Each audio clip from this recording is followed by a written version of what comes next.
Okay, welcome back to the channel.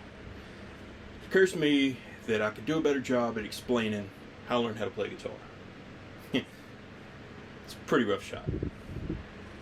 It's pretty simple. And to avoid using two guitars, I got this one, so why not? I was practicing. I play by sounds more than anything.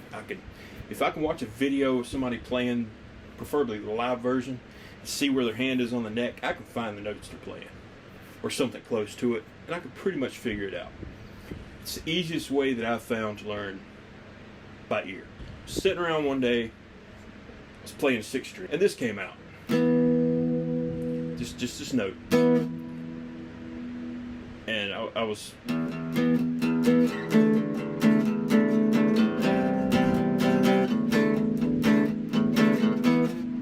practicing that, where you hit the top note as an open string, almost like a bass line, and you play the power chord directly under it. And then this happened.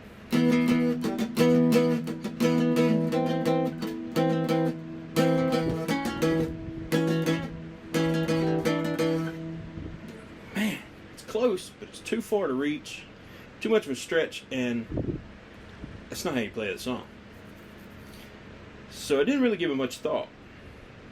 And I was sitting around one day and I was practicing, I think they're called triads. I'm not sure. But it's this thing, it's basically, if you've ever played Everlong, it's the quickest one that comes, first one that shoots to mind. It's where you make a bar chord, but then you drop this finger down and you play the middle note, you play 3 strings, but you let the middle one ring out, so you get the.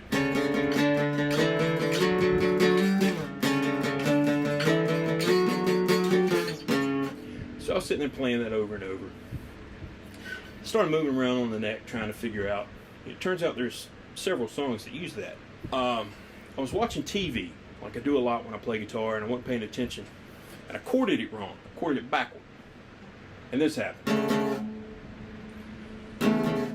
It's kind of... Then I realized if I slid this finger open one,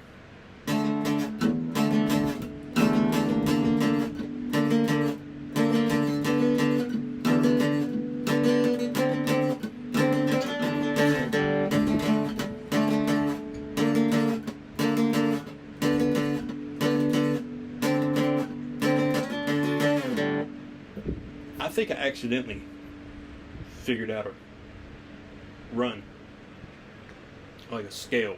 It's got to be a scale. No way it's a coincidence. Don't think that's how he plays it, because it turns out he doesn't play in the standard.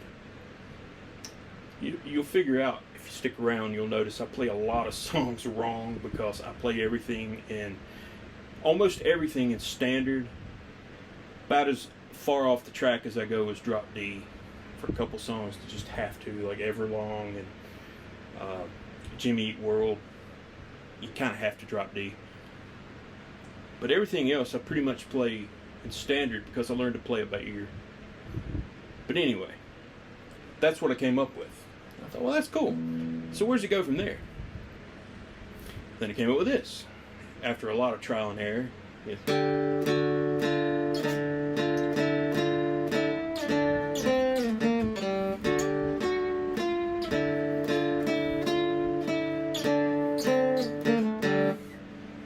Which is cool, but it sounds a little thin. I'm so used to hearing the song with the orchestra behind it. That's where the 12th string comes in. Just messing around one day, just strumming on a 12th string. And I remembered working on trying to figure out that song. So I thought, I wonder what that would sound like. Turns out it sounds like this.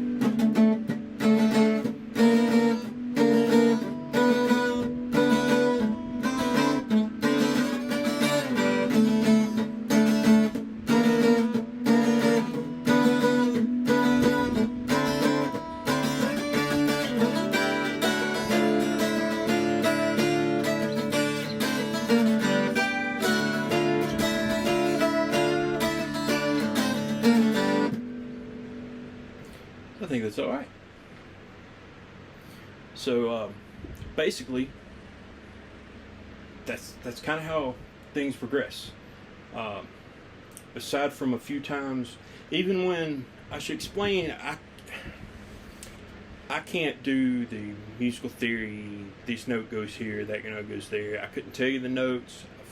I know a few of the basics like C and G, you know, enough to know what basic key I'm in.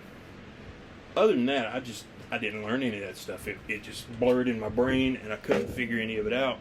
So what I ended up doing was just finding, I guess, adapting things that I had picked up along the way, tweaking them to work with what I needed them to work with, the way my brain works. So there are a lot of different methods for that, and that's one of them. I will try to get some more of these out there. This is just the first of, I hope, many. My son never got into guitar. He found his own things to keep him happy, which is great. So I didn't really have anybody to pass along to. And then I thought, wait a minute, that's what YouTube's for. So that's one little method you can use that might help you out, just learning things. And again, usually if you can see where somebody is, you can usually figure out a way to play it. For right now, that's just kind of a sample of how to do it. Thanks for watching. I'll see you on the next one.